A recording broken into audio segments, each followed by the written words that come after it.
Glory to you, Lord. Glory to you, Father.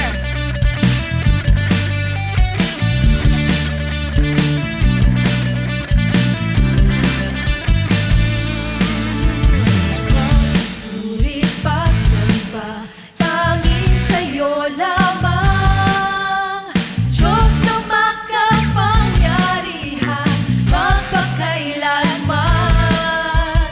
Ang pag-ibig mo'y sapat sa kanino man, pagkat di ka nagbabago, magpakailanman.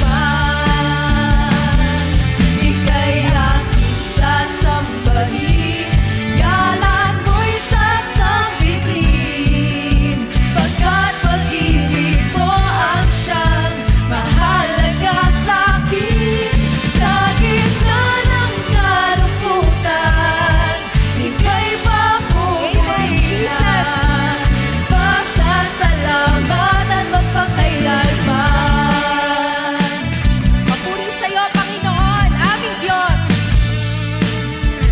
Papupuri, pagsamba, tanging sa'yo lamang, Diyos na makapangyarihan, magpakailanman.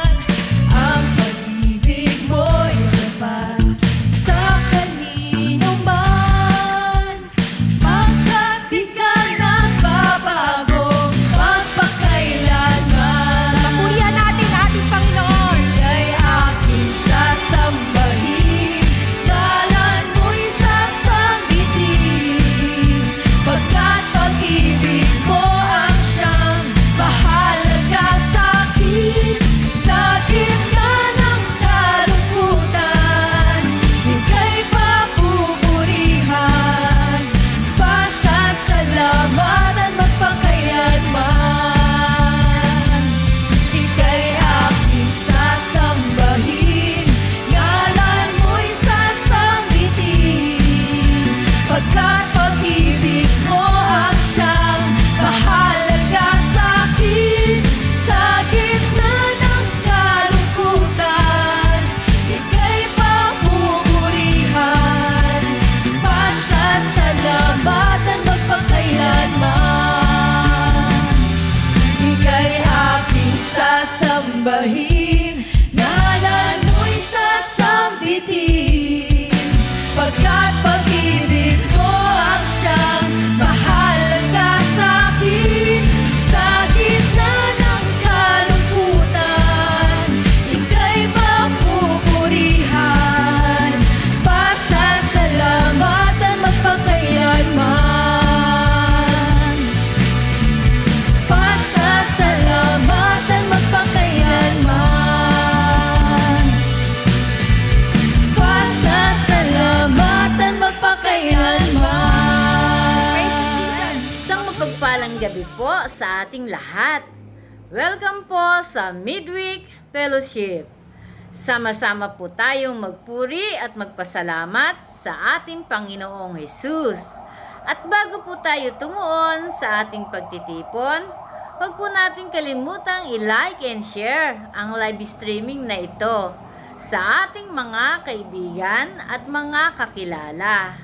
At share din po natin in public na maraming makapakinig, makapanood at mapagpala ng salita ng Diyos.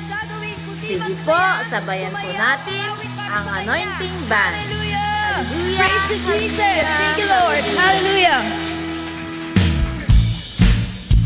Inalaya na tayo ng ating Panginoon. Amen po ba? Amen. Kaya tayo magsasaya, tayo umawit. We are set free. Hallelujah. Praise to Jesus. Set free in your love, washed clean by your blood, so faithful, so true, my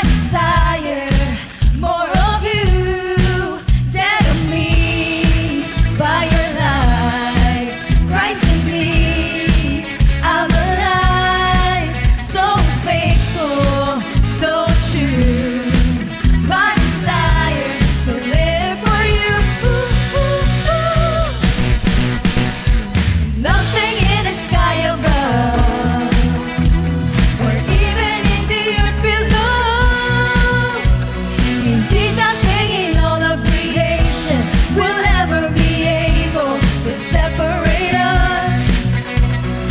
Neither will our fears for today, nor the worries of tomorrow. Indeed, nothing in all of creation will ever be able to separate us from the love of our God. Hallelujah! Minsan pa, let us declare that we are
makapangyarihan sa lahat, Panginoon. Hallelujah. Batid po namin, Lord, na nasa kalagitnaan namin, Lord, ang iyong presensya. Hallelujah. Hallelujah. Hallelujah. Kaya, Lord, bilang mga anak mo, bilang magkakapatid, Lord, sama-sama po kami, Lord, na dumudulog sa mahabaging trono mo, Panginoon. Hallelujah. Kami po ay nagpupuri, kami po ay sumasamba, dinadakila po namin ang iyong pangalan, Panginoon. Hallelujah, hallelujah. Wala na po kaming ibang sasambahin. Ikaw lang ang tunay na Diyos. Hallelujah, hallelujah, hallelujah. Lord, bagamat marami pa po kaming pagkukulang, marami pa po kaming mga ginagawang mga bagay na hindi kalugod-lugod sa iyo, Lord. Pero sa oras na ito, Panginoon, tanggapin mo, Panginoon, ang aming pagpupuri, Panginoon. Tanggapin mo po ang aming awitin para sa iyo. Hallelujah. Hallelujah, hallelujah, Jesus, hallelujah. Tunay nga, Panginoon, na napakabuti mo po sa aming lahat. Hallelujah, ikaw po yung Diyos na hindi nagpapabaya. Panginoon, kailanman hindi mo po kami iniwan, kailanman hindi mo po kami pinabayaan. Hallelujah. Ikaw yung Diyos na palagi sa aming nag-aalaga, nagliligtas, kumakalinga, Panginoon. Hallelujah. Saan man po kami pumunta, kasama po namin ang presensya mo. Sa tuwing kami nangangailangan, Panginoon, ikaw yung nagpo-provide ng lahat sa amin. Sa tuwing kami may karamdaman, Panginoon, ikaw po yung patuloy at patuloy na nagpapagaling sa amin, Panginoon. Hallelujah, hallelujah. Kaya Lord, maraming salamat sa binigay mo po sa amin, Lord, na buhay, na ganap at kasiyasiya, na ini-enjoy po namin sa oras na ito.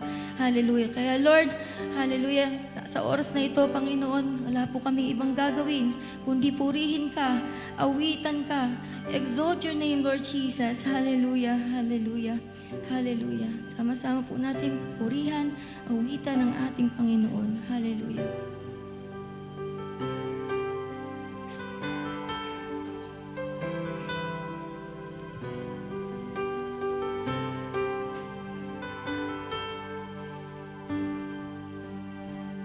I love you, Lord,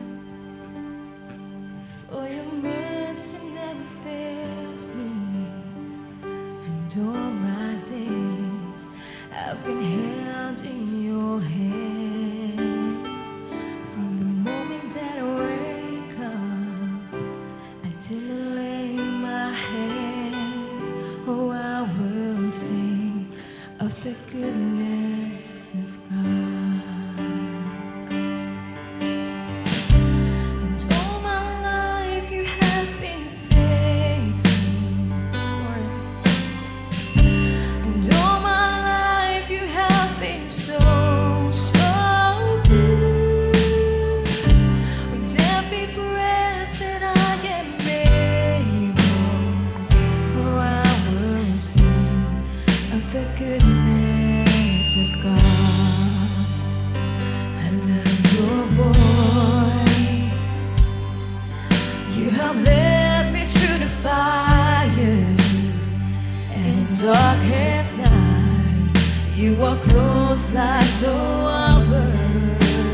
strong and worship you. And if it puts me through the fire, I'll rejoice 'cause you're there too.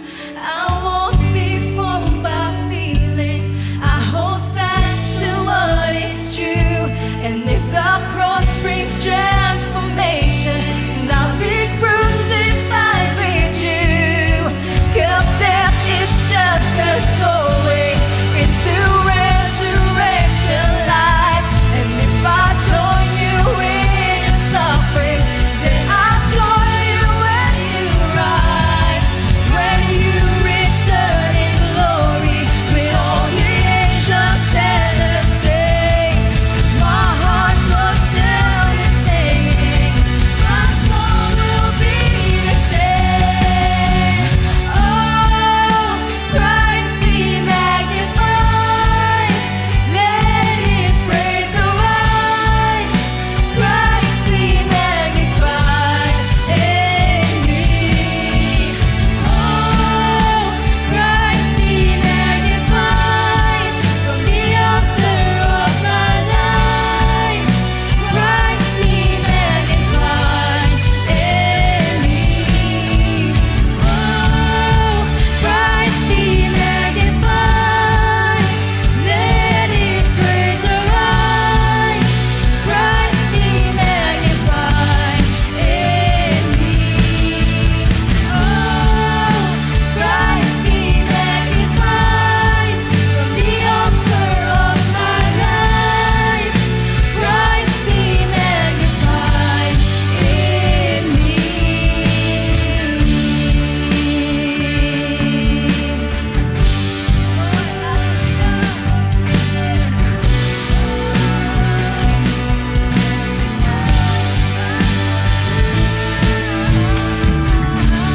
Hallelujah! Purihin po natin ang ating Panginoon. Praise the Lord Jesus. Amen. Maraming salamat po sa mga awiting pagsamba at pagpupuri. At ngayon naman po, i-focus natin ang ating puso at isipan sa pakikinig ng salita ng Diyos. At ito po ay papahayag sa atin ni Pastor Tonton Cruz Jr. sa series na Parables about Stewardship and Responsibility sa topic na The Faithful and Wise Servant. Sige po, ibalik po natin ang wagas na papuri sa ating Panginoong Hesus. Amen! Yan, sa mapagpalang gabi po, umaga, hapon sa ating lahat. Sa lahat po ng mga nakakapanood at inaabot po ng aming live streaming na ito sa aming YouTube channel. Nawa ay nasa mabuting kalagayan po kayo at patuloy po nating nararanasan ang pagpapala ng Panginoong Hesus. Amen. At syempre, happy midweek sa ating lahat. At alam ko na sa gawain natin ito, bagamat tayo po hiwa-hiwalay, physically, tayo po iisa sa espiritu. Amen. At alam natin na nasa kalagitnaan natin ng Panginoong Hesus. Okay, so sa pagpapatuloy po ng ating gawain, tayo pong lahat ay manalangin muna. Aming Ama, kami po ay patuloy na pinupuri ka namin, sinasamba at dinadakila ka namin sa oras na ito. Aming Ama, dalangin namin sa oras na ito ay ikaw ang patuloy na kumilos sa aming lahat. Alam namin na kasama ka namin bagamat kami hiwa-hiwalay, pero kami naniniwala na ikaw ay omnipresent God, nasa lahat ng dako, nasa aming tahanan, sa tabi namin, nasa puso ng bawat isa sa amin. Alam namin na kasama ka namin. At dalangin namin patuloy, Panginoong Hesus, na samahan mo kami upang kami magsalo-salo at mapakinggan ang mga salita mo. Tulungan mo kami sa tulong ng Espiritu Santo sa aming puso, sa aming tainga, sa aming pakikinig, na ikaw ang patuloy na magbigay sa amin ng pangunawa, pangintindi sa lahat ng mensahe na gusto mong paratingin sa amin. Dalangin ko din namin, Ama, na sa tulong mo, sa tulong ng Espiritu Santo, bigyan mo ako ng karunungan upang maipaliwanag mabuti, hindi ang karunungan ko, hindi ang kaalaman ko ang maghari, bagkus ang karunungan mo, Panginoong Hesus, ang siyang marinig namin at ang siyang lumabas sa aking mga salita na nais mong paratingin sa bawat isang nakikinig. Aming Ama, lahat ng ito ay dinadalangin namin at tinataas namin na may pagpupuri at inaalay namin sa iyo patuloy ang gawain na ito ng may pasasalamat. Pagsambat kadakilaan at tanging sa iyo lamang. Ito ang aming dalangin sa pangalan ni Jesus. Amen and amen. Praise the Lord. Hallelujah. Okay, muli po isang mapagpalang gabi po sa ating lahat. Happy midweek po. At ngayon po ay dadako po tayo doon sa ating pagsasalo-salo sa salita ng Diyos. Okay, nawa na ihanda na natin ang ating sarili, ang ating pandinig upang unawaan natin ang mga mensaheng gustong paratingin sa atin ng Panginoon. Okay, so ngayon po ay nandun tayo sa ating series. Okay, nagkaroon tayo ng bagong series last week, The Parables about Stewardship and Responsibility. Ito po ikalawang linggo nito at sa topic natin ngayon sa araw na ito ay yung the faithful and wise servant. Amen? Okay, so talakayin po natin. So ito po ay mababasa natin doon sa aklat ng Mateo, okay, chapter 24, 45 to 51. Amen? So kung meron tayong mga Biblia, pwede nyo po kung samahang magbasa. At kung wala naman, ito po, nandiyan naman po sa ating mga screen yung ating Bible verse. Okay? So, ito po sa Matthew 24, 45 to 51. Sino ang tapat at matalinong alipin? Hindi ba't ang pinamamahala ng kanyang Panginoon upang magpakain sa iba pang mga alipin sa takdang oras? Pinagpala ang aliping iyon kapag dinatnan siyang tapat na naglilingkod sa pagbabalik ng kanyang Panginoon. Sinasabi ko sa inyo, gagawin siyang tagapamahala ng kanyang Panginoon sa lahat ng mga ari-arian nito. Ngunit kung masama ang aliping iyon, sasabihin niya sa kanyang sarili, matatagalan pa ang pagbabalik ng aking Panginoon. Kaya't sisimulan niyang bugbugin ang kanyang kapwa alipin at makikipagkainan at makikipag-inuman sa mga lasenggo. Babalik ang Panginoon sa aliping iyon sa araw na hindi niya inaasahan at sa oras na hindi niya alam. Bibigyan siya ng kanyang Panginoon ng matinding parusa at pagkatapos ay isasama sa mga mapagkunwari. Dooy tatangis siya at manggagalit ang ngipin. Okay? Amen. So ito po yung mother verse natin. Ano po? Dito natin mababasa yung tapat at matalinong alipin. Amen. So ito po ay siyempre isang talinghaga na kung saan ay sabi nga natin pag sinabing talinghaga ay may mensahe ito sa atin sa bawat nakikinig, sa bawat makakabasa o sa bawat na mga aabuti ng mensahe na ito. Okay? So ito po ay pumapatungkol doon sa pagiging servant, di ba, mga alipin. Amen. So alam ko, naniniwala ako na sabi nga ang bawat anak ng Diyos, okay, ang bawat anak ng Diyos ay hindi na ibinibilang bilang alipin ng kasalanan, bagkus sila ay binibilang na bilang alipin ng Diyos. Okay, mga anak ng Diyos. Okay, ibig sabihin ang pinaglilingkuran na ay ang Diyos, di ba? So yun yung ibig sabihin ng alipin, di ba? Kung dati tayo alipin ng kasalanan, ang Panginoon natin ay ang kasalanan. Diba? Ang Panginoon natin ay ang pita ng laman. Ang Panginoon natin ay ang kaaway, ang diablo. Na kung saan yun yung laging sinusunod natin, di ba? Kung ano yung kalugod-lugod, di ba? Sa diablo, di ba? Kalugod-lugod sa kasalanan. Yun yung ginagawa natin. Yun ibig sabihin ng alipin. Okay? So, since tayo po ay mga tinubos ng Panginoong Hesus, okay, tayo po ay ibinilang na alipin ng Panginoon. Okay? Kaya nga sa ating community, lingkod tayo ng Panginoon. So, lingkod. So, pag sinabing tayo pa yung mga alipin ng Panginoon, tayo po ay naglilingkod sa Diyos. Okay? So, dito po sa talinghaga na ito, may pinakikitang dalawang bagay. Yung matalinong alipin, tapat at matalinong alipin, at yung masamang alipin. Okay? So, ako naman naniniwala dito mga kapatid na once talaga na tayo po ay tinawag ng Panginoon, tsak na tsak ako, di ba? Kung tayo po ay tunay na mga lingkod at tunay na mga alipin ng Panginoon, tayo po ay kabilang dito sa mga tapat at matalinong alipin. So dito po sa talinghaga na ito, bagaman merong mga kaunting mga questions, 'di ba? Paano 'yun? Alipin na tayo, 'di ba? Lingkod tayo ni Jesus Christ. Okay? So kapag pala tayo yung mga na hindi naging tapat, 'di ba? Meron pala tayong kaparusahan. Meron pala tayong, 'di ba? Merong mangyayaring parusa sa ating lahat. Okay? So tama po, no? Meron talagang parusa, 'di ba, sa mga masamang alipin. Siyempre, hindi naman din kasi natin pwedeng lokohin ng Diyos. Okay, hindi naman kasi din natin pwedeng sabihin na yes, saved ka na. Pwede mo nang, 'di ba, kumbaga parang pwede mo nang lokohin ang Diyos. 'Di ba? Pwede mo nang kapag kaharap ka niya, pwede mo siyang lokohin, pwede ka maglingkod, pero kapag nakatalikod, hindi ka na niya alipin. Okay, so pinakikita dito mga kapatid na hindi po natin pwedeng gawin yun sa Diyos. Okay?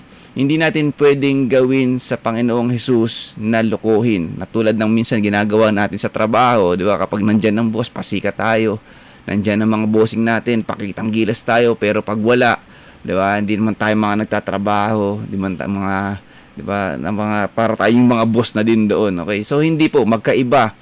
Diba, magkaiba po ang pagiging boss, 'di ba, ng mga tao dito at sa pagiging Panginoon ni Jesus Christ. Okay? So ibig sabihin lang dito mga kapatid, 'di ba, na pinakikita dito na huwag tayong dapat tayo bilang alipin maging tapat at maging matalinong alipin tayo. Hindi dapat tayo tumulad doon sa masamang alipin. Okay? Na tanggalin na natin yung kaisipan na pwede. Once save, always save naman eh. 'Di ba? Once save, always save. Okay, pwede ko na siguro, 'di ba? Okay na kahit hindi na ako maglingkod. Okay na kahit na, 'di ba, hindi na ako mag-exert ng effort. Okay, gawin ko na yung gusto ko. So mali po yung kaisipan na ganun, mga kapatid, ano. Okay? Nananatili pa rin po na ang Diyos ay isang makatarungan Diyos. Amen? Okay? So, kapag ginawa natin na parang tinake advantage natin yung kabutihan ng Diyos, tinake advantage natin yung pag-ibig ng Diyos, pinakikita rin dito mga kapatid na hindi niya pinalalagpas yung mga ganun. May kaparusahan pa din. Mamaya sa bandang dulo makikita natin yung dulot, 'di ba? Makikita natin yung dulot noong pagiging kung tayo magiging masamang alipin. Okay? Merong masamang dulot pa rin yan, okay? As dito nga rin sinasabi dito, no? Tatangis siya at manganggalit ng ngipin. Okay? So, isa yun sa mga posibleng na mangyari. Okay? Once na tayo bilang mga alipin ay tinake advantage natin ang pag-ibig at kabutihan ng Panginoon. Amen? Kayun pa man mga kapatid, nawa dito sa verse na ito naman din ay makita natin yung dapat tayo bilang mga alipin. Okay? Na dapat ginagawa natin bilang tapat at matalinong alipin. Ano ba ginagawa ng tapat at matalinong alipin? Pinamamahala ng kanyang Panginoon upang magpakain ng iba pang mga alipin sa takdang oras. Okay? So isa sa ginagawa niyan ay yung naglilingkod nga. 'Di ba? Sabi nga natin, lagi natin napapakinggan na dapat tayo daw bilang mga anak ng Diyos, itinuturing nating higit ang iba kaysa ating sarili. Paglilingkod po 'yun mga kapatid. Amen. So isa sa mga dapat palang ginagawa natin bilang tapat at matalinong alipin, 'di ba? Ipinaglilingkuran natin yung kapwa nating alipin o yung kapwa natin o yung mga mahal natin sa buhay. Amen. At ang sabi dito, pinagpala ang aliping iyan kapag dinatan siya ng tapat at naglilingkod sa pagbabalik ng kanyang Panginoon. Okay? Amen. So, part ng pagiging alipin natin mga kapatid, ito yung lagi natin napapakinggan. Okay? Habang wala pa tayo sa finish line, let's continue running. Diba? Manatili tayong tumatakbo sa ating pananampalataya manatili tayong tumatakbo sa paglilingkod sa Panginoon. Amen. So alam natin, sa race track natin, doon sa track natin, track of our faith, di ba, maraming hindrances yan. Maraming nagsasabing huminto ka. Maraming nagsasabi na, eto muna ang gawin mo, pita ng laman. O sige, mag-inom muna tayo. Okay? Magsaya muna tayo dito. Matagal pa naman yan eh. Di ba? Matagal pa naman yung buhay mo. Matagal pa yung pagbabalik ng Diyos. Okay? So, amen. So, alam niyo po, isa sa katangian ng pagiging wais, ba, matalinong alipin. Okay?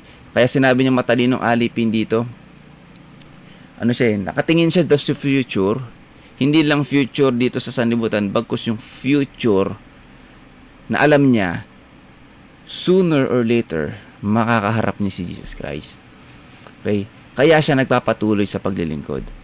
Sooner or later, pwedeng bukas, pwedeng mamaya, pwedeng sa mangalawa, pwedeng next year. Yun ang isa sa mga tinitingnan niya. Kaya siya, sinabihang matalino. Okay? O wais. Okay? Or wise. Okay? Amen? So, kasi alam nyo, isa sa mga siguro naisip natin kapag wisdom, di ba? Karaniwang pumapasok sa isipan natin dyan, yung paano ka ba maging katulad ni Lumen sa Tide, di ba dati? Wais yan, di ba? Hindi lang yan yung pagiging wais mong mabuhay, di ba, sa pamumuhay mo dito sa mundo. Wais ka ba sa pagbili ng mga bilihin, etc., etc. At sinasabi rin natin pag sinabing wais din, di ba, yung mga matatanda daw, di ba? Kaya may kasabihan na papunta ka pa lang, pabalik na ako. Okay? So tama po 'yun, ganun pong mga wisdom. Tama po 'yun. Pero gayon pa man, hindi po 'yun yung wisdom na tinutukoy natin at hindi yung wisdom na mula sa Diyos. Kapag sinabing wisdom mula sa Diyos, unang-una diyan, mga kapatid, in everything we do, lahat ng sasabihin natin, lahat ng gagawin natin, laging nakaangkla, laging nakapatungkol sa tanong, ito ba ay nakalulugod sa Diyos? Amen. Okay? At pangalawa, laging future ang tinitingnan. Okay? Hindi lang yung future na kapag gumawa ka nito, ano ba yung output? Pag sinabi mo ito, ano yung magiging output? Tama po yun. Wisdom din po yun. Pero, beyond that, mga kapatid, yung wisdom na tinutukoy natin in the future, na sooner or later, makikita ko si Jesus Christ. Sooner or later, magmi-meet kami. Amen. Okay? So, hindi natin alam kung kailan. Kaya, since may kasiguraduhan tayo na darating yan, diba? Kaya kaya sa kilos at sa pamumuhay at sa gawa natin, laging kalugod-lugod sa Diyos yung ginagawa natin. Amen? Okay? Amen po ba? Parang, halimbawa, may ina-expect tayong bisita. Hindi natin alam. Unsure tayo kung kailan darating. Pero may ina-expect tayong bisita. So, anong ginagawa natin sa bahay?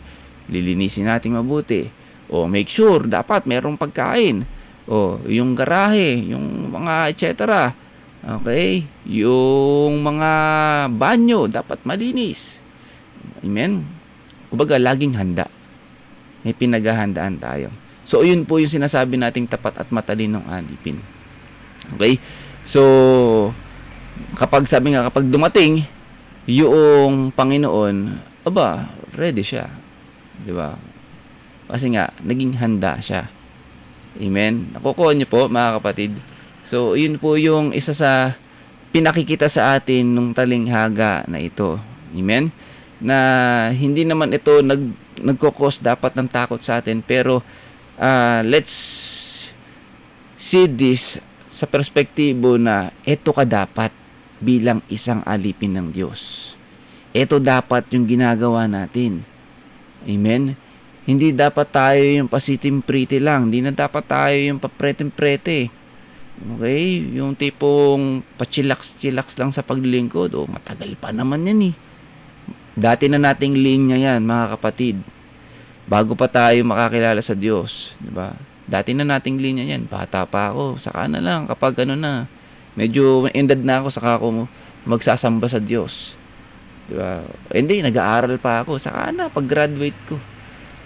Nagtatrabaho ka na. Sana kapag medyo may oras na ako kasi busy ako sa trabaho.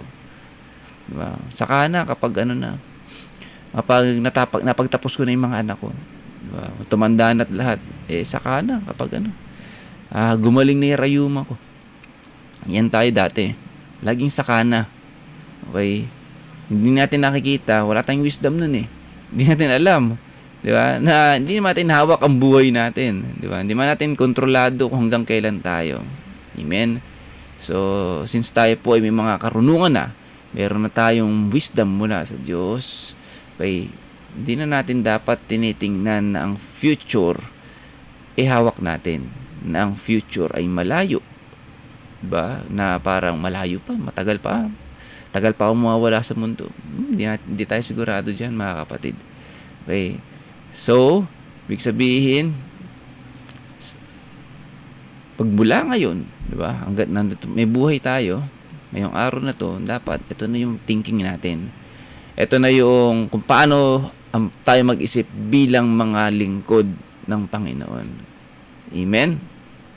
Okay? So,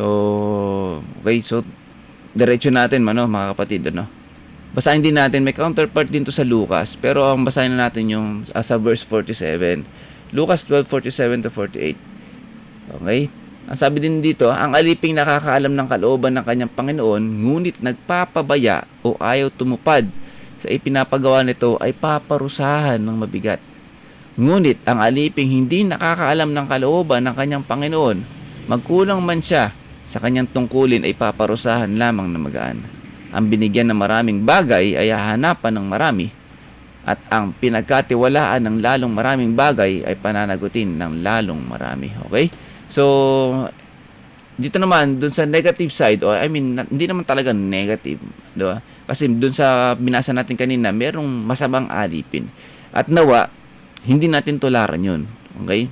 Nawa, hindi tayo, dun palang pinakikita na kung pinaisip sa atin ng kaaway, di ba, maging masama kang alipin, di ba? Tinanggap mo naman si Jesus Christ, saka na, tigil ka muna ulit. Di ba? Tigil ka muna sa paglilingkod. Ito muna gawin mo yung mga gusto mo sa buhay. Amen. Okay? So, bagaman, sabi ko nga kanina, bagaman tayo po na lahat ng tumanggap sa Panginoong Hesus ay ligtas na. Tandaan niyo, mga kapatid, dito sa verse na to at doon sa napakinggan natin kanina, meron pa rin kaparusahan. Okay, sabi ko nga kanina, ang Diyos ay isang Diyos na makatarungan. Hindi siya, 'di ba? Hindi siya nagto-tolerate ng mga bagay na hindi kalugod-lugod sa kanya. Okay? So ibig sabihin, mga kapatid, pinakikita lang din dito. Yes, dapat tayong magsaya, dapat tayong magalak dahil meron tayong kaligtasan. Amen?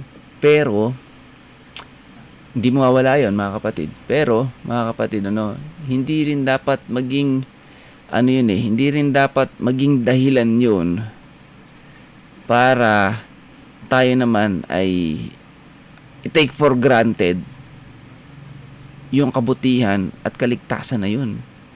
Amen. Ligtas naman ako, pwede ko nang gawin yan. Hindi dapat tayo ganun, mga kapatid. Amen.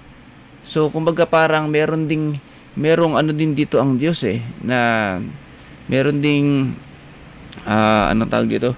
Meron ding parang solusyon o parang ganun, Meron ding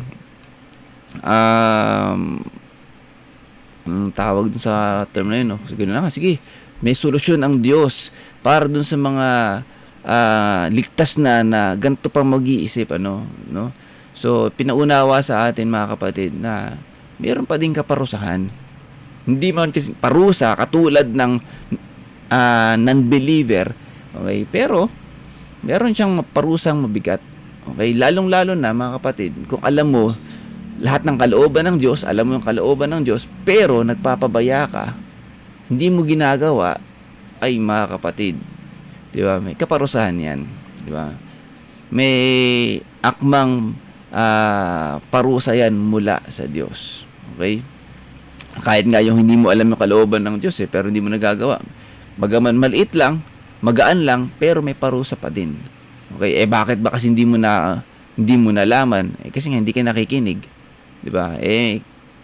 Ano rin natin 'yun? Kapabayaan din natin 'yun bilang lingkod. 'Di ba? Nandyan yung Sunday fellowship. Nakakaupo ka lang. Hindi mo naman napapakinggan yung mga kalooban ng Diyos. 'Di ba? Alam ng Lord, 'di ba? Hindi ka nakikinig. Alam ng Lord na hindi pumasok sa puso't isipan mo 'yan. Amen.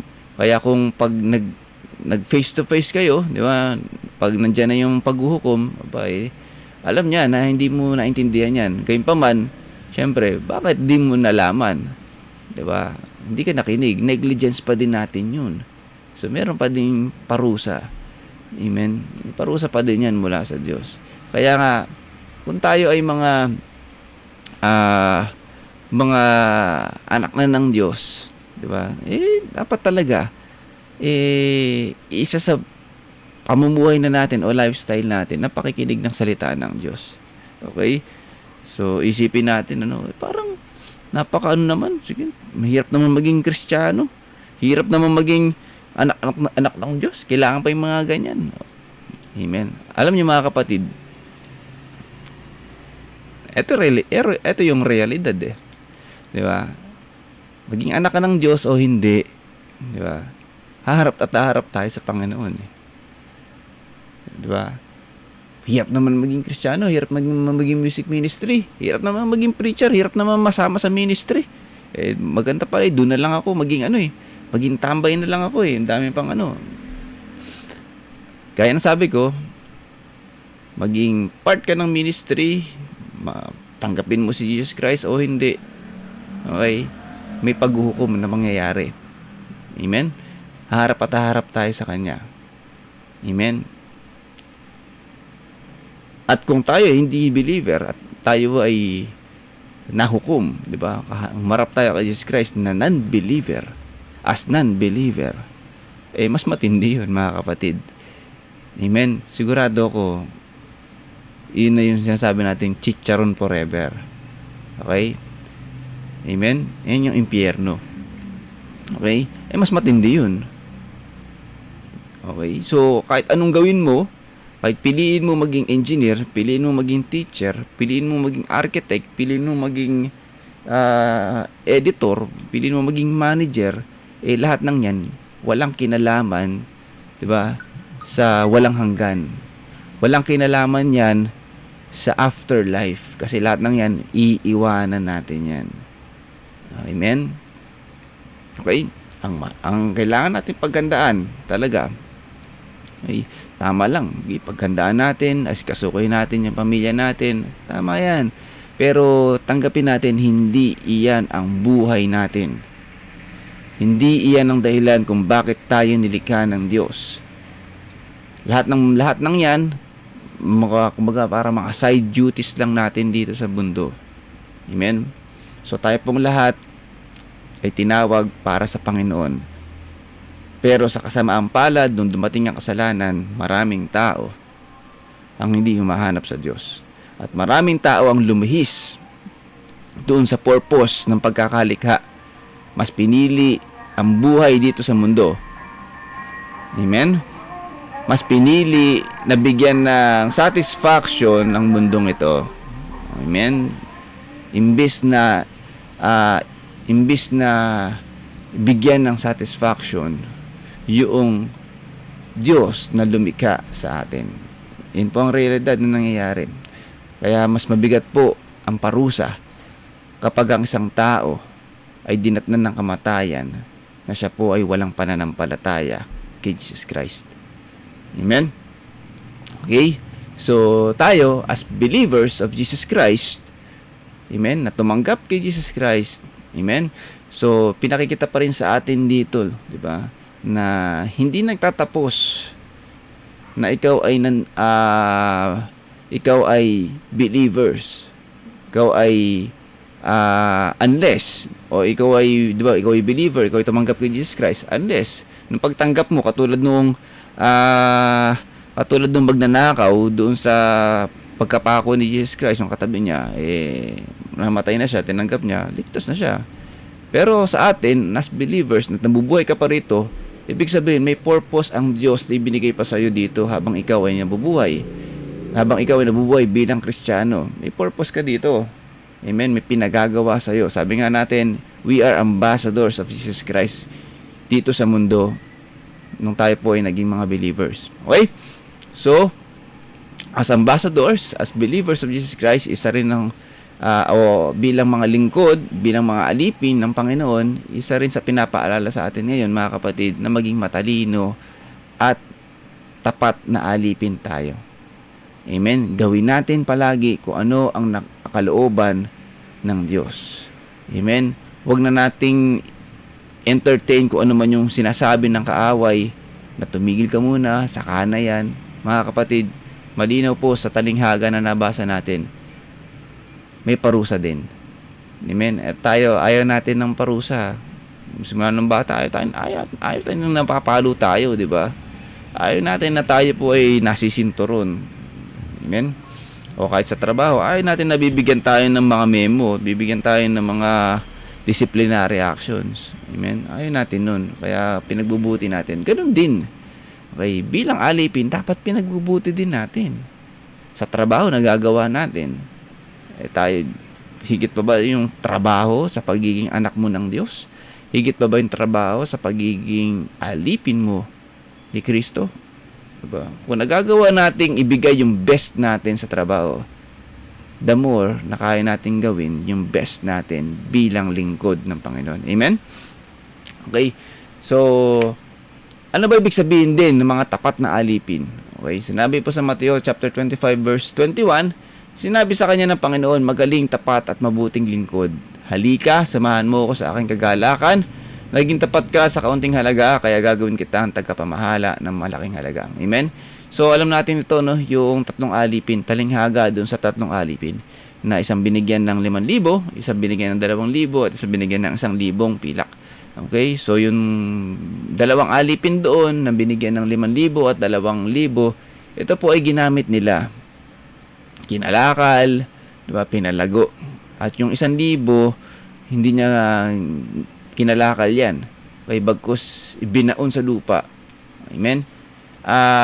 Doon sa dalawa na nagkalakal, diba, nung kanilang salapi, diba, dito nalugod ang Diyos. Kaya sinabi niya ito, no, magaling, tapat at mabuting lingkod. Okay? Pero doon sa 1,000 na tinago niya, hindi siya nalugod doon dahil hindi niya ginamit yung kaloob na binigay sa kanya ng Diyos. Okay? Hindi niya ginamit. Bagaman meron siyang rason, pero hindi nalulugod, pinakikita, hindi nalulugod ang Diyos sa tao, amen, o sa alipin na pinagkalooban niya, pero hindi niya ito ginagamit. Amen? So, hindi siya mabuting katiwala. Hindi siya mabuting alipin. Okay? So, sa atin, pinakikita dito, mga kapatid, lahat tayo ay merong kalooban Diyos. Lahat tayo binigyan ng kanya-kanyang talento, lahat tayo binigyan ng kanya-kanyang mga regalo, di ba? Kakayanan, resources, o lahat pa ng kailangan natin dito sa mundo, nakakailanganin natin, ibinigay sa atin ng Diyos yan. Amen? So, may mga pagkakataon sa atin sa buhay natin, hindi man tinago lang, di ba? Katulad nung sa 1,000, binaon lang niya. Okay? Pero sa buhay natin, hindi man natin itinatabi, pero anong ginagawa natin? Ginagamit natin, pero hindi para sa Panginoon. Okay? At hindi rin nalulugod ang Diyos doon. Amen? Halimbawa, may talino ka. Halimbawa, ganito na lang, meron kang husay sa pagtugtog. Diba? Pero hindi mo ginagamit sa Diyos. Ginagamit mo lang siya para sa sarili mo, para kumita ka, para magkaroon ka ng fame, diba? Magkaroon ka ng kasikatan, etc., etc. So, never mong ginamit sa Diyos yan. The same thing doon sa 1,000, hindi nalulugod ang Diyos yan. Amen? So, isa sa pinakikita sa atin, para tayo maging tapat na alipin, amen, gamitin natin lahat ng kaloob na ibinigay sa atin ng Diyos para sa kanyang kaluwalhatian. Amen. At the end of the day kasi mga kapatid, ito ang tingnan natin. Walang anuman na meron tayo dito sa mundo na mula sa atin. Lahat yan mula sa Diyos. Okay? So, wala tayong pwedeng ipagyabang at wala tayong pwedeng sabihin na, sa akin to eh. Wala. Mula sa Diyos yan. At the first place, yung buhay mo mula sa Diyos. Hindi mo ma-enjoy lahat ng kaloob na meron ka kung wala kang buhay. Amen? So, even yung, syempre, pinaka matimbang na regalo sa atin ay yung buhay na meron tayo, dapat gamitin natin sa Diyos. Amen? Yan po yung sinasabi nating tapat na alipin. Baka hindi natin ginagamit yan sa Diyos, ha? Baka hindi natin ginagamit yan sa paglilingkod. Okay? So, maging reminder sa atin yan. Yan po ang tapat. Ano pa po pag sinabing tapat na alipin? 1 Corinthians o 1 Corinto 4:1-2. Dapat ninyong kilalanin na kami lingkod ni Kristo at katiwala ng mga hiwaga ng Diyos. Ang katiwalay kailangan maging tapat sa kanyang Panginoon. Amen? So, lahat tayo pinagkatiwalaan, hindi lang si Pablo. Okay? Lahat tayo ay pinagkatiwalaan. So tayong lahat, binigyan ng kaligtasan, binigyan ng salita ng katotohanan, binigyan ng pag-asa, diba? Binigyan ng bagong buhay. Amen? So, therefore, lahat lang meron tayo na kaloob mula sa Diyos. Ang sabi dito, kailangang maging tapat sa kanyang Panginoon. Whatever it takes. Amen? Whatever it takes, dapat maging tapat tayo sa Diyos. Amen? Tulad ng pagiging tapat ng Diyos sa atin. Tapat ng Diyos sa Diyos Ama. Tapat ni Kristo sa Diyos Ama. Whatever it takes. Okay? Kahit kamatayan sa krus. Diba? Yung haharapin ni Jesus Christ. Naging tapat siya sa Diyos. Naging tapat siya sa pangako sa atin. Naging tapat siya sa misyon niyan, tayo iligtas. Amen? Whatever it takes. Amen? Minsan kasi tayo, hindi pa tayo nasasaktan dun lang sa pleasure na mabibigay sa atin. Minsan nakukompromise na natin ng Diyos eh. Di ba? Amen? Para sa promotion, kailangan mong gawin yung illegal na to. O sige, isa lang naman eh. Minsan lang, para lang ma-promote. Amen. Okay. Kasi matagal ko nang hinihintay ito. Baka ito yung sagot ng Diyos. Amen. So, hindi po. Tandaan niya po, any blessings na may kabalisahan, hindi po yan mula sa Diyos. Amen. At kahit anong gawin natin, mga kapatid, meron tayong mga panalangin, meron tayong mga hiling sa Panginoong Hesus, kapag iyan po ay minadali natin, inilagay natin sa sarili nating kamay, amen, hindi po magiging successful yan. Hindi po magiging victorious yan. Yes, sa una, amen, pero at the end of the day, babagsak at babagsakin. Pinangunahan mo ang Diyos eh. Diba? Pinangunahan mo eh. Okay? So, any blessing na makakamtan natin na alam natin na hindi nalugod ang Diyos doon sa kaparaanan na ginawa natin, mga kapatid, hindi po tayo naging tapat sa Kanya. Hindi mula sa Diyos yun. Amen? Kahit anong mangyari, diba? Tukso man, or opportunity, temptations, kahit ano man yan, importante, maging tapat. Sabi, kailangang maging tapat sa kanyang Panginoon. Amen? Okay. Ano pa po sinasabi? Pag sinabing tapat na alipin, Ikalawang Timoteo chapter 2 verse 2, ang mga narinig mo sa akin sa harap ng maraming saksi ay ipagkatiwala mo rin sa mga taong may katapatan at may kakayahang magturo naman sa iba. Okay? So, isa sa tinanggap din natin, mga kapatid, di ba, yung salita ng Diyos. Kung bakit tayo nabago, kung paano tayo nabago. Amen? Kung paano tayo nagkaroon ng kaligtasan, ano ba yung napakinggan natin. Amen? So, isa sa mga dapat pala natin gawin ay i-share ang gospel. Pagkatiwala din natin, di ba? I-share natin yung gospel. Amen? Hindi pala dapat ito ay sinasarili lang natin. Hindi pala dapat na ito ay, di ba, nasa ano lang, diba, nananatili lang sa atin. Nung tinanggap natin ng gospel, tinanggap natin ang salita ng Diyos, we are now ambassadors of Jesus Christ. Ambassadors of His Word. Amen. So, kahit sa maliit na pamamaraan, okay, dapat nating itong i-share. Sa mahal natin sa buhay, sa kaibigan, di ba? Sabi nga sa lahat, kung may pagkakataon, di ba? Lagi naman di ba? Sabi sa lahat din ng pagkakataon, di ba? Share natin yung gospel. Especially kapag mayroon talaga nakita natin nangangailangan, share natin. Huwag tayo magkibit balikat. Nahiya ako Wala akong alam. Hindi ko alam kung paano ko i-explain. Hindi ko alam kung paano ko ituturo. Amen. Ano ba yung salita? Ano ba yung mga napakinggan mo na, di ba, nag-convict sa'yo o nag-convince sa'yo para tanggapin mo si Jesus Christ? The same thing. Diba? Kung ano yung mga salita na yun, kung ano yung mga aral na yun, siya ding ituro mo.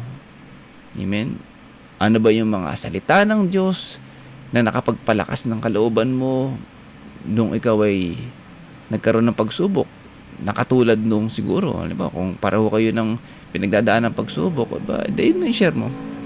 Amen? Ang mahalaga, mga kapatid, ang mahalaga, itong salita ng Diyos ay ibinabahagi natin. Amen? Okay. Ano naman ibig sabihin din ng matalinong alipin? Di ba? May explanation na po kanina, no? Pag sinabing matalino o yung wise, di ba? May wisdom. Lagi natin tinitingnan yung ano tawag dito? Yung pagbabalik ng Panginoong Hesus. Lucas 12:42-43. Sumagot ang Panginoon, sino nga ba ang tapat at matalinong katiwala? Sino ang katiwalang pamamahalain sa kanyang Panginoon, sa kanyang sambayan upang magbigay sa ibang mga alipin ng kanilang pagkain sa takdang oras? Pinagpalang aliping madarat ng gumaganap ng tungkulin pag-uwi ng kanyang Panginoon. Amen. So, gaya ng paliwanag natin kanina, no? Pinauna ko na kanina yan. So, ito yung isa sa pagiging matalino, no? Lagi nating ina-anticipate yung pagdating ng Diyos. Lagi nating inaabangan. Meron tayong paghihintay, kung tawagin. Hinihintay natin ng pagbabalik ng Panginoong Hesus. Kaya, in everything we do, every day, sa bawat araw, diba? Sa bawat gagawin natin, laging nakalulugod sa Diyos. Okay? Okay? So, sabi po sa mga Kawikaan, chapter 10, verse 9, ang namumuhay ng tapat ay pinagaharian ng kapayapaan, ngunit ang may likong landas ay malalantad balang araw. Amen? So, tulad ng talinihaga kanina, mga kapatid, kung tayo po ay tutularan natin yung aliping masama, diba? At the end of the day, sabi dito, ngunit ang mga likong landas ay malalantad balang araw. Amen? Diba? Kapag inabutan tayo ng Diyos, inabutan tayo ng pagbabalik ni Jesus Christ na hindi handa, diba? Na naging masama tayo, katulad ng masamang alipin, okay? Pagdating ng araw, malalantad yan. Kasi nga, ang Diyos ang maghuhukom sa atin. Siya ang huhusga sa atin. Amen? Siya ang tatayong hukom. Okay? So, kaya nga, katulad nung sa tatlong alipin, siya na rin nagsabi, hindi ka tapat at mabuting alipin. Diba? Hindi. Kumbaga, para kang masamang alipin. So, hindi ka naging kalugod-lugod sa Diyos. Okay? So, siya ang nakakakita nun sa atin. Amen? So, kaya nga, kung ayaw nating maranasan yung ganong eksena sa buhay natin, di ba? Kapag kaharap na natin si Jesus Christ, pilitin natin o sabihin natin na sa buhay natin, di ba? Pagsumikapan natin na laging kalugod-lugod sa Diyos yung gagawin natin. Huwag tayo padaya sa kaaway. Kaya nga sabi rito, ang namumuhay ng tapat ay pinagaharian ng kapayapaan. Amen. So, mamuhay tayo lagi ng tapat. Okay? Mamuhay tayo ng laging nakalulugod sa Diyos. Amen. So, yung isang kapalit niyan, pinaghaharian ng kapayapaan. Amen. Hallelujah. Okay. So, ano pa pag-ibig sabihin ng mga matalinong alipin? 1 Pedro chapter 4 verse 10 to 11. Amen. Bilang mabubuting katiwala ng iba't ibang kaloob ng Diyos, gamitin ninyo sa kapakinabangan ng lahat ang kakayahang tinanggap ng bawat isa sa inyo. Amen. So, yun yung napasadahan na rin natin kanina, no? So, lahat ng kaloob na meron tayo, gamitin natin sa kapakinabangan ng lahat ng kakayahan ng tinanggap natin. Okay? Ng bawat isa sa inyo. Okay? Ang nangangaral ay dapat salita ng Diyos ang ipangaral. Ang naglilingkod ay dapat maglingkod gamit ang lakas na kaloob sa iyo ng Diyos upang sa lahat ng bagay siya'y papurihan sa pamamagitan ni Jesucristo. Sa kanyang kapangyarihan at karangalan magpakailanman. Amen. Okay? So, bilang matalinong alipin, again, ginagamit natin to, lahat ng kaloob na meron tayo, ginagamit rin natin to para sa kaluguran ng Diyos. Kung ikaw ay nangangaral, salita ng Diyos ang ipangaral mo. Amen. So, iwasan natin yung mga salita na hindi kalugod-lugod sa Diyos. Diba? Yung mga salita na makakapag-cause ng pag-aaway-away, pagdidibisyon, mga salita na magkukos ng samaan ng loob, ba? Amen. So instead of those words ang lumabas sa ating bibig, salita ng Diyos ang ipangaral natin. Amen. At sa paglilingkod, sabi dito, maglingkod gamit ang lakas na kaloob sa inyo ng Diyos. Okay? So lahat tayo may lakas, lahat tayo may buhay. Okay? So hindi naman tayo pinagbabawalan ng Diyos na gamitin natin yung talino, yung lakas na meron tayo para sa ibang bagay. Sa pagtatrabaho, sa pagtaguyod ng pamilya, para sa sarili. Hindi man tayo pinagbabawalan dyan. Amen? So, ang sinasabi rin dito, ang sinasabi lang sa atin ng Panginoon, ang salita ng Diyos, na hindi lang dapat doon natin gamitin yan. Higit sa lahat, gamitin natin para sa Diyos. Amen? Kasi ang maraming tao, di ba, yan ang dyan lagi ginagamit yan eh. Amen? Lahat ng effort, buong oras, buong lakas, sa trabaho binibigay, sa business, di ba, sa pamilya. Amen? Okay, so, kaya, di ba, may kulang. Okay? At the end of the day, di ba, despite those efforts na ginagawa natin dito sa mundo, parang may kulang pa din. Parang nakakapagod pa rin. Parang hindi pa rin tayo satisfied. Diba? Hindi pa rin tayo satisfied sa mga nangyayari. Parang may kulang. Diba? Nandyan pa rin yung kuminsan meron pa rin tayong nakakaranas pa rin tayo ng depression. Diba? Dahil nga diba, binigay natin lahat sa sanlibutan eh. Kasi iyan ang kulang natin eh. Kulang ng tao. Diba? Nakakalimutan natin ng Diyos. Okay? Amen? Sabi nga sa kanyang salita eh, seek first the kingdom of God and His righteousness, and everything shall be added unto you. Seek first. Diba? Una sa lahat. Diba? Ang Diyos ang hanapin natin. Una sa lahat, di ba? Kung ito yung binibigay mong effort, lakas sa libutan, dapat higit, di ba? Kasi yung dito sa mundo, side duties lang natin yan, iiwanan natin yan. Amen. Pero kapag, di ba, ang lakas natin binibigay natin sa Panginoon, yung paglilingkod natin binibigay natin sa Kanya, di ba? Ay nire-replenish yan ng Diyos. Nire-replenish yan. Okay? Ng lakas, panibagong sigla, panibagong lakas. Diba? Kung ano man yung inalay natin sa Diyos, ano man yung binigay natin sa Diyos, abay, dinodoble yan ng Diyos. Amen. Kaya sa bawat lingkod ng Panginoon, diba, bagaman maraming trabaho, maraming mga ginagawa, pero nandun pa rin yung joy, nandun pa rin yung satisfaction, nandun pa rin yung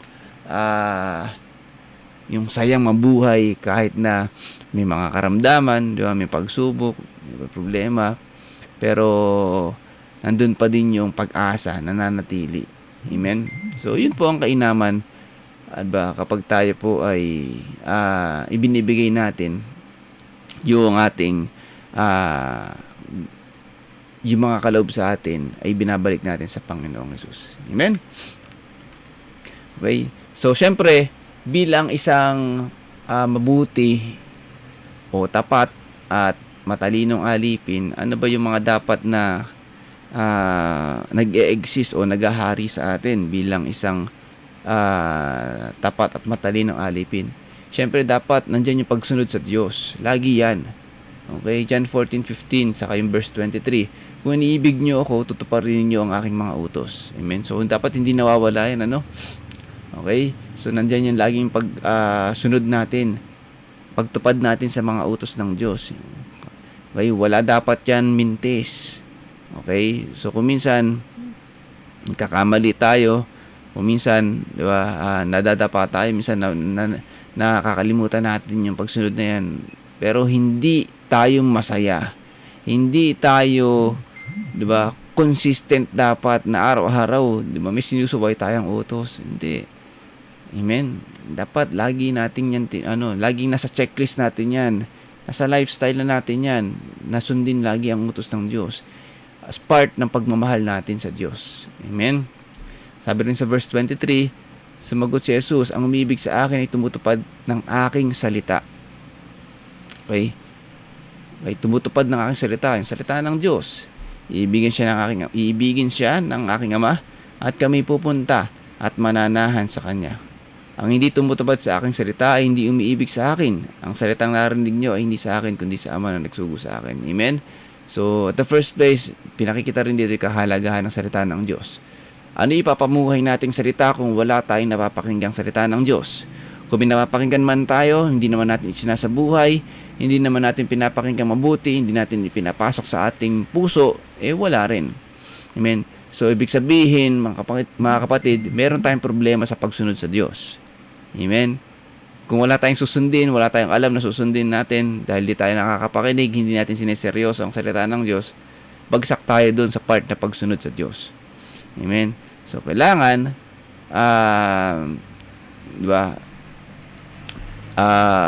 magsisimula yan sa pakikinig ng salita ng Diyos. Amen? Dapat lagi nating pinaprioritize din yung pakikinig ng salita ng Diyos. Okay, pangalawa na dapat din maghari din sa atin, yung maging mabuting tagapangasiwa tayo, hindi ba? So, hindi pwedeng dapat na parang andyan yung sinasabi ko kanina, nagte-take for granted tayo sa mga kaloob na meron tayo. Sabi mo sa Roma 12:6-8, tumanggap tayo ng iba't ibang mga kaloob ayon sa kagandahang loob ng Diyos. Kaya't gamitin natin ang mga kaloob na yan. Kung ating kaloob ay pagsasalita ng pahayag mula sa Diyos, magpahayag tayo ayon sa sukat ng ating pananampalataya. Kung paglilingkod ang ating kaloob, maglingkod tayo, magturo ang tumanggap ng kaloob sa pagtuturo. Amen? Magpalakas ng loob ang may kaloob sa pagpapalakas ng loob. Kung pagpibigay ang inyong kaloob, magbigay kayo ng buong puso. Kung pamumuno naman, mamuno kayo ng buong sikap. Kung pagkakawang gawa ang inyong kaloob, gawin ninyo yan ng buong galak. Amen? So, sabi nga, marami tayong kaloob na mula sa Diyos. Amen? Baka hanggang ngayon, alam na natin may kaloob ang Panginoon sa atin, pero hindi natin ginagawa. Okay, hindi natin ginagamit para sa Kanya. Sabi nga rito, gamitin natin ang mga kaloob na yan. Okay, tulad nung sa tatlong alipin, baka binabaon lang natin yan. Okay, hindi nalulugod ang Diyos diyan. Okay, bilang isang mabuting tagapangasiwa, hindi po kasama sa pagiging mabuting tagapangasiwa yung inaalagaan mo lang. 'Di ba? Hindi inaalagaan mo lang, parang halimbawa yung cellphone, binigyan tayo ng cellphone, Okay? Tinago mo lang. Kasi baka magasgasan para tumagal pa. 'Di ba? Para kaya tinatago ko 'to para tumagal ng ilang taon, 'di ba? Ilang dekada, 'di ba? So, hindi po ganoon ang pangangasiwa. Ang cellphone po ay may function, 'di ba? Pang-message, pang-call, pang-browse, amen, pang-picture, ayun, dami na ngayong function ng cellphone. Dati, communication lang, ngayon, all-in-one calculator, 'di ba? Compass, Google Map, etc. Lahat na nandito So, marami siyang function. So, parang, kapag hindi natin siya gagamitin, sayang yung functions na meron yung cellphone na yan. Okay? At bukod doon, binili yan Di ba? Binili yan. Di ba? May amount yan na may value yan nakatapat, tapos hindi mo lang din gagamitin. Okay? So, sayang. Amen? So, kung ako yung nagbigay sa inyo yan, akin na lang yan. Ibibigay ko sa iba ng mga na gagamitin yan. Okay? So, ganun din sa buhay natin, sa mga kaloob na meron tayo. Amen? So, dapat maging magbuting tagapangasiwa tayo. So, hindi ibig sabihin na binigyan ka ng talento sa pangangaral o sa pagsasalita. Diba? Convincing ka magsalita, magaling ka mag-sales talk. Diba? Yung ultimong kaya mong magbenta ng halimbawa, magbenta ka ng ataul dun sa taong wala namang namatayan, 'di ba? Nabentahan mo, napakahusay mong magsalita noon, 'di ba? Joke lang 'yun, pero pagka ganung level, 'di ba? Wala namang patay dun sa pamilya, nabentahan mo ng ataul, 'di ba? Lupit mong mag-sales talk noon. Okay? So, pero hindi mo ginagamit sa Panginoon. Abi, sayang. Mula sa Diyos 'yan 'Di ba? Paglilingkod, ang galing mo mag-manage, galing mo binigyan ka ng lakas ng Panginoong Hesus, ng Diyos, pero hindi mo ginagamit para sa Diyos, sayang din, di ba? So, tulad nung nangyari dun sa tatlong alipin, kung iyan ay kaloob ng Diyos, pwede rin siyang bumawi ng kaloob. Amen? Sayang naman. Nasa yun na, di ba, malilipat pa sa iba. Amen ba? Okay, so in ang isang mabuting tagapangasiwa. Okay, ano pa ba ibig sabihin pag sinabing mabuting tagapangasiwa? 1 Corinto chapter 6 verse 19 to 20. Hindi ba ninyo alam na ang inyong katawan ay templo ng Espiritu Santo at nasa inyo at pinagkakaloob ng Diyos sa inyo? Hindi ninyo pag-aari ang inyong katawan sapagkat binili na kayo sa isang halaga. Kaya't gamitin ninyo ang inyong katawan upang maparangalan ng Diyos. Amen. Even yung katawan pala natin, yung buhay na meron tayo. Okay? Baka laging pita ng laman ng diba, nakikinabang dito. Amen. Malas natin, di ba? Pag binawi ng Diyos, di mo pala ginagamit yung katawan para sa kakin bawiin ko na yan. Di ba? Pag binawi ng Diyos, makikinabang yan, uud. Okay? So, even yung buhay natin, dapat inaalay natin sa Diyos. Dapat ginagamit natin sa Diyos. Sa paglilingkod sa Diyos. Amen? So, hindi natin pag-aari yan. The moment na ikaw po ay tumanggap kay Jesus Christ, tinanggap mo yung kabayaran. Amen? Tinanggap mo yung kabayaran na ibinigay ng Diyos para sa katubusan ng kasalanan natin. Amen? Banal ka na Amen? Yung buhay mo, pinawalang sala na yan ng Diyos. So, ibig sabihin, sa Kanya na yan. You are saved. Amen? May bagong buhay ka na. Therefore, gamitin mo yan para sa kaluwalhatian ng Diyos. Okay? Yung pagtubos sa iyo ng Diyos, sa iyong buhay, sa iyong katawan, ay hindi na para sa bigyan mo ng kaluguran ng iyong sarili. Okay? Yan po, ang buhay mo ngayon ay dapat nakakapagbigay na ng kaluguran sa Diyos.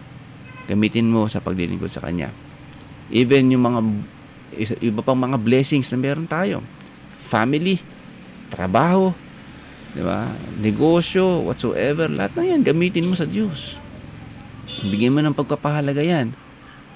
Amen? Bigyan mo ng, di ba? Bigyan mo ng importansya yung mga bagay na yan. Okay? So, ibig sabihin, pagkaingatan mo, di ba? Ialay mo sa Panginoon, even yung family natin. Okay? So, sa family natin, dapat inaalagaan din natin yan. Hindi rin dapat natin yung tinetake for granted. Di ba? Na parang, okay na yung okay naman na yung family ko. Di ba? Kahit na hindi ko pakita yung pagmamahal ko, okay na. Hindi po, mali yun. Okay? So, bilang asawa, lalaki, wala.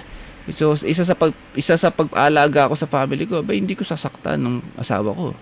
Hindi ko sasaktan ang mga anak ko na out of galit, di ba? O out of emotions, o out of, di ba, kung ano yung nararamdaman ko. Diba? Iba po yung pagsakit, pananakit, at pagdidisiplina. Okay? So, ikaw, yung pamilya mo, pamilya natin, bigyan ng Diyos eh. Dapat pangalagaan din natin yan. Amen? Sa katuruan nga natin sa ating community, love begins at home. Amen? So, bakit natin sasaktan ng mga asawa natin, yung mga anak natin? Amen? So, dapat hindi tayo ganun, mga kapatid. Bigayan ng Diyos. Pinagkatiwala sa atin, dapat din nating, di ba? Dapat din natin niyang pangalagaan. Dapat natin pangasiwaang mabuti ang pamilya natin. Nang sa gayon, kapag pinangasiwaan natin mabuti ang pamilya natin, di ba? Di ba? Pati yung family natin, naiaalay natin sa Diyos. Amen po ba? Okay? So, mali po na i-take for granted din natin yung mga blessings na meron tayo bukod sa sarili natin, sa katawan natin. Lahat ng meron tayo sa aspeto ng buhay natin mula sa Diyos, gamitin natin para sa Diyos. Amen? Again nga, sabi rin sa Roma 12:1, kaya nga mga kapatid, alang-alang sa masaganang habag ng Diyos sa atin, ako'y nakikiusap sa inyo, ialay ninyo ang inyong sarili bilang isang handog na buhay, banal at kalugod-lugod sa Diyos. Ito ang karapat-dapat na pagsamba ninyo sa Diyos. Amen?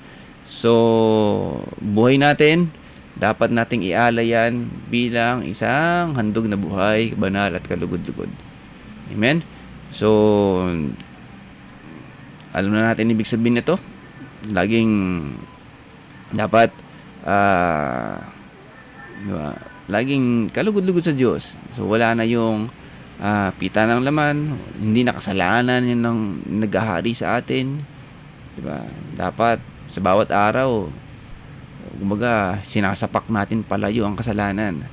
Hindi na natin dapat ine-entertain yan. Kung minsan, kakamali tayo, pero, diba, hingi natin tawad at hingilingin natin sa Lord na alisin na sa atin yan. Amen? So, hindi dapat natin mahal ang kasalanan. Hindi na dapat natin ito iniibig. Hindi na dapat natin ito hinahanap-hanap. Okay? Pagkus ang hinahanap natin, yung presensya ng Diyos. Hinahanap natin yung salita ng Diyos. Amen po ba? Na dapat iyon yung maghahari sa buhay natin. Okay? At syempre, isa rin sa dapat na ang umiira sa atin bilang mga lingkod, pagiging masipag sa paglilingkod. Okay? 2 Timoteo chapter 2 verse 15 to 16. Sikapin mo maging kalugod-lugod sa paningin ng Diyos. Isang manggagawang walang dapat ikahiya at tama ang paggamit ng salita ng katotohanan. Iwasan mo ang mga usapang walang paggalang sa Diyos sapagkat ang mga iyan ay lalong naglalayo sa mga tao sa Diyos. Okay? So, ipinakikita lang dito mga kapatid, yung pangangaral ng salita ng Diyos. Okay? Yung pagiging lingkod mo. Yung pagiging ikaw ay proud ka na ikaw ay kabilang na anak ng Diyos o kabilang na lingkod ng Panginoon, kabilang na lingkod ng Diyos. Okay? So, hindi mo kinahihiya ang salita ng Diyos. Hindi mo kinahihiya yung ikaw ay Kristiyano. Hindi mo kinahihiya na ikaw ay binago na ng Diyos. Amen?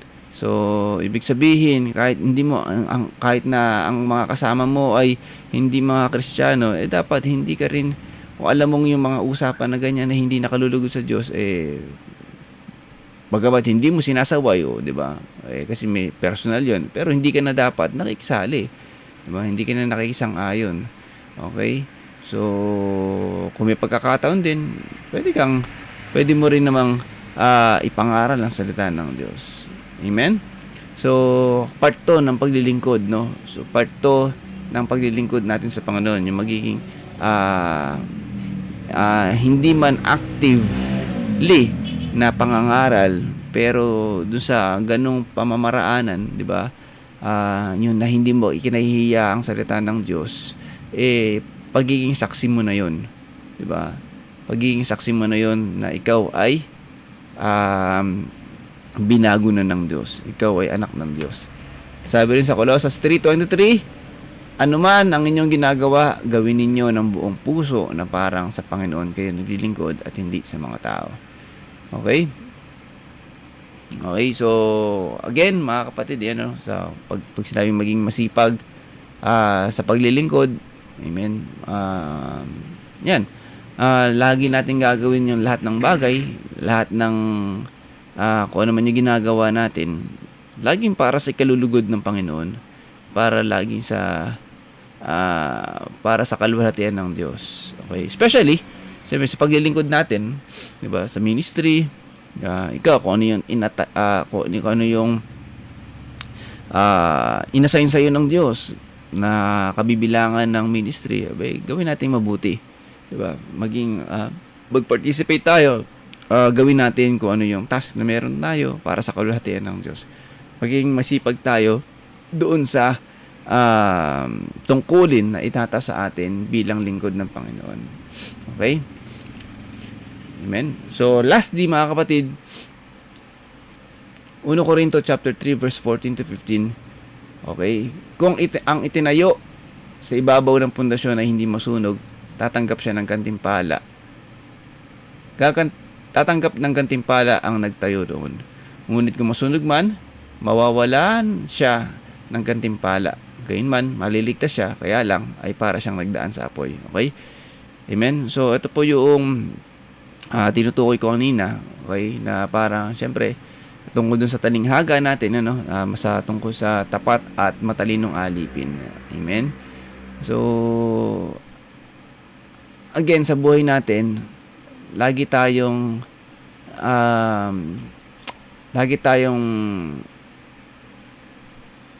mabubuhay doon sa desisyon na gagawin natin. Kahit na tayo anak ng Diyos, kahit na tayo ay mga alipin, laging may desisyon tayong dapat gawin. Okay? Free will ang binigay sa atin ng Diyos, kaya gawin pa man, pero desisyon na dapat natin gawin. Desisyon na ang gagawin ko ba ay magiging tapat at matalinong alipin ako o masamang alipin. Okay. Nasa sa atin yan, mga kapatid. Amen. So nawa, sa buhay natin bilang mga lingkod, bilang mga alipin, bilang mga anak ng Diyos, maging maging tapat at matalinong alipin tayo. Okay? Kasi at the end of the day, sabi nga rito, kung ang itinayo sa ibabaw ng pundasyon ay hindi masunog, ibig sabihin, kung tayo yun, hindi tayo nagpatinag doon sa paglilingkod natin, hindi tayo nagpadaya sa kaaway, naging tapat tayo at naging matalino tayo. Sabi rito, tatanggap ng gantimpala ang nagtayo noon. Amen? There's always reward, diba? Kapag kaharap na natin ng Diyos. Amen. Kung paanong nananabik tayo doon sa mga reward na meron dito sa mundo. Diba? Minsan nga, certificate lang, tumantawa na tayo. Okay, simpleng papel lang. O, kaya sa mga trophy na simpleng, sabi nga sa cars, it's just an empty cup. Okay. Kahit ikaw, pwede ka magpagawa niyan. Pero, diba, sa atin, tuwan-tuwan tayo. We feel honored Diba? Parang ganun pa Parang tingin natin sa sarili natin, napakahusay na natin kapag meron tayo Okay? Pero mga bagay na yan, diba? Kung tutusin, kung isipin natin, it's just a paper, it's just an empty cup. Diba? Simpleng tanso lang yan. Amen? Na at the end of the day, baliwala rin. Okay? Masusunog lang din yan. Mabubulok. Diba? Tatambak mo lang din pagdating ng panahon. At hindi mo rin madadala yan pag namatay ka. Okay. So kung doon nananabik tayo, what more? Ito sa gantimpala na ibibigay ng Diyos sa atin, di ba? So it is just a little motivation sa atin na pinakikita dito.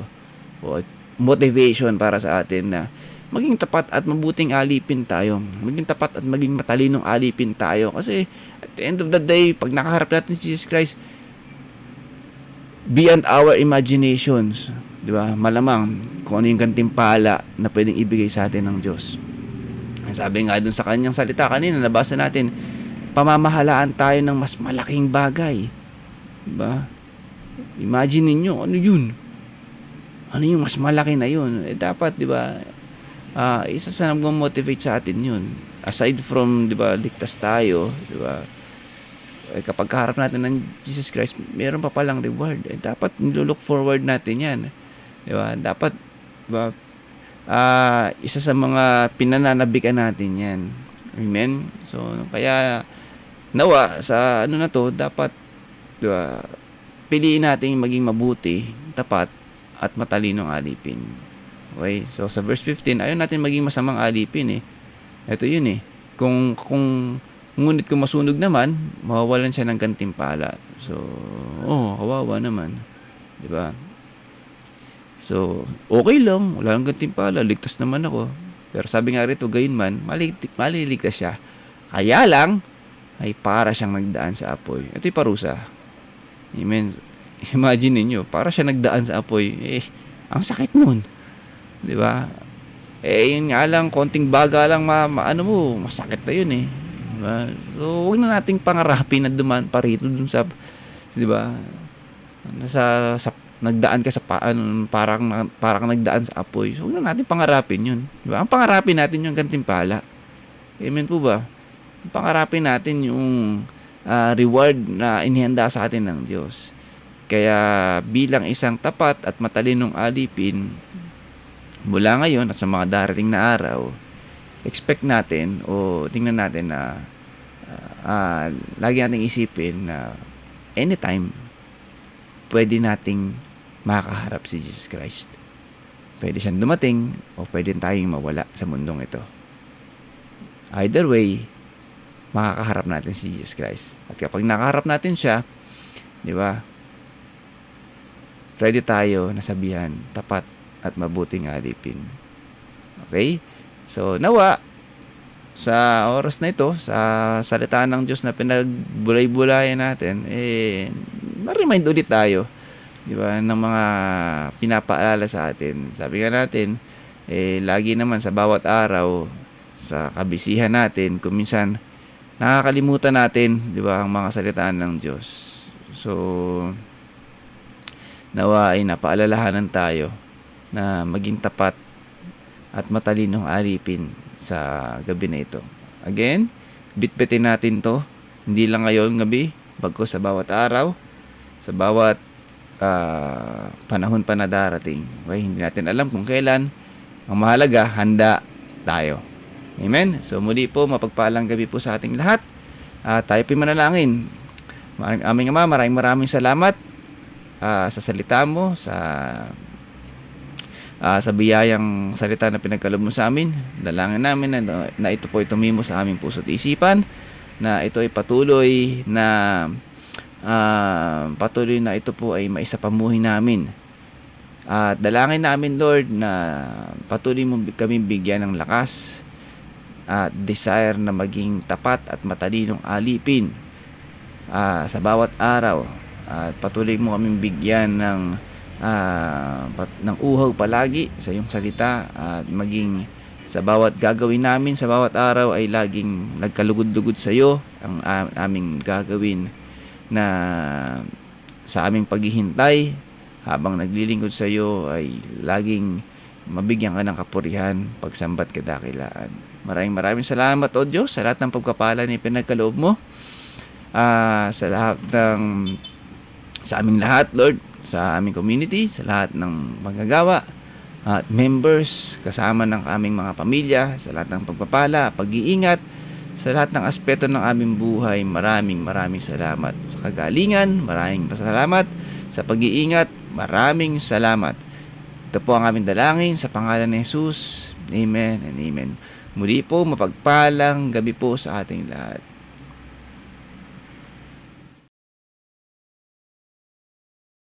Amen. Alam ko po na pagpala tayo ng salita ng Diyos sa gabing ito. At muli po, magkita tayo sa darating na Miyerkules, 6 to 8 p.m. po. At meron din pong Youth Fellowship, 5 to 6:30 p.m. At meron din pong Sunday Fellowship, 9 to 11 a.m. at 2 to 4 p.m. At bilang pagtatapos ng ating gawain, pastor natin, mahal natin. Ang community natin ng lingkod, mahal natin. Siyempre po, pamilya natin, mahal natin. At ang tema po ng taon, ako ay para kay Kristo, kasama ng lingkod, nahahayo. God bless us all.